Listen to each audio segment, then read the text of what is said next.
Bonjour à tous et bienvenue sur la chaîne ECA Expertise. Retrouvons-nous aujourd'hui pour une nouvelle vidéo sur l'approbation des comptes. Votre exercice social vient de se finir et votre bilan est disponible. Quelles sont donc les suites à donner? Nous allons voir ça ensemble.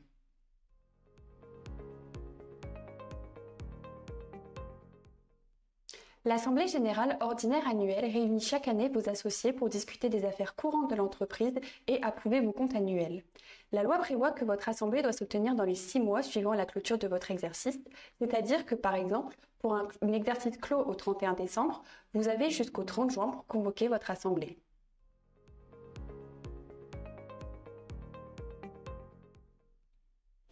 Le dossier d'approbation des comptes comporte plusieurs éléments. Nous avons le texte des résolutions qui est proposé aux associés avant la tenue de l'Assemblée.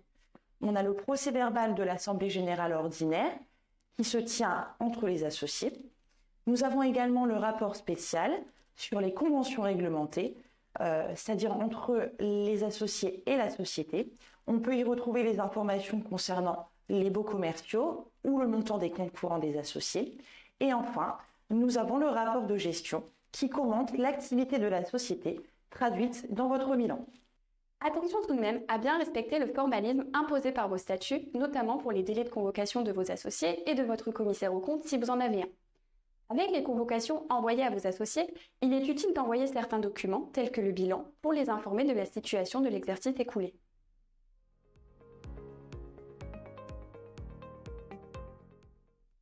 Nous convoquons les associés, rédigeons l'ensemble des documents d'approbation des comptes et préparons tous les éléments pour le dépôt auprès du greffe du tribunal.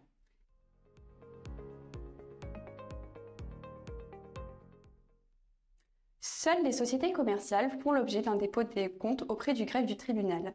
Vous devez alors déposer votre déclaration de confidentialité sous certaines conditions, votre affectation de résultats, votre bilan accompagné de votre règlement. Vous devez également déposer votre rapport du commissaire aux comptes si vous en avez un, et il faut impérativement que tous ces documents soient signés par le dirigeant de la société.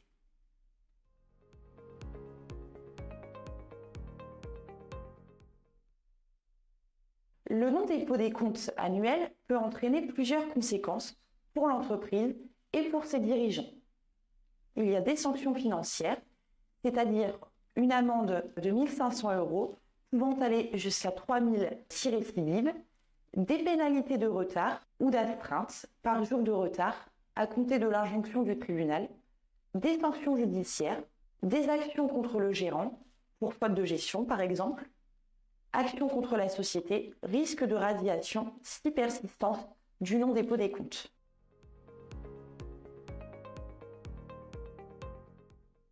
Il en va de la crédibilité de votre entreprise. La non-publication des comptes peut nuire à la crédibilité et à la transparence de l'entreprise vis-à-vis des partenaires commerciaux, des banques et des investisseurs. Cela peut également compliquer l'accès au crédit et au financement. Pour toutes ces étapes, le service juridique vous accompagne et rédige pour vous. ECA, créateur d'opportunités.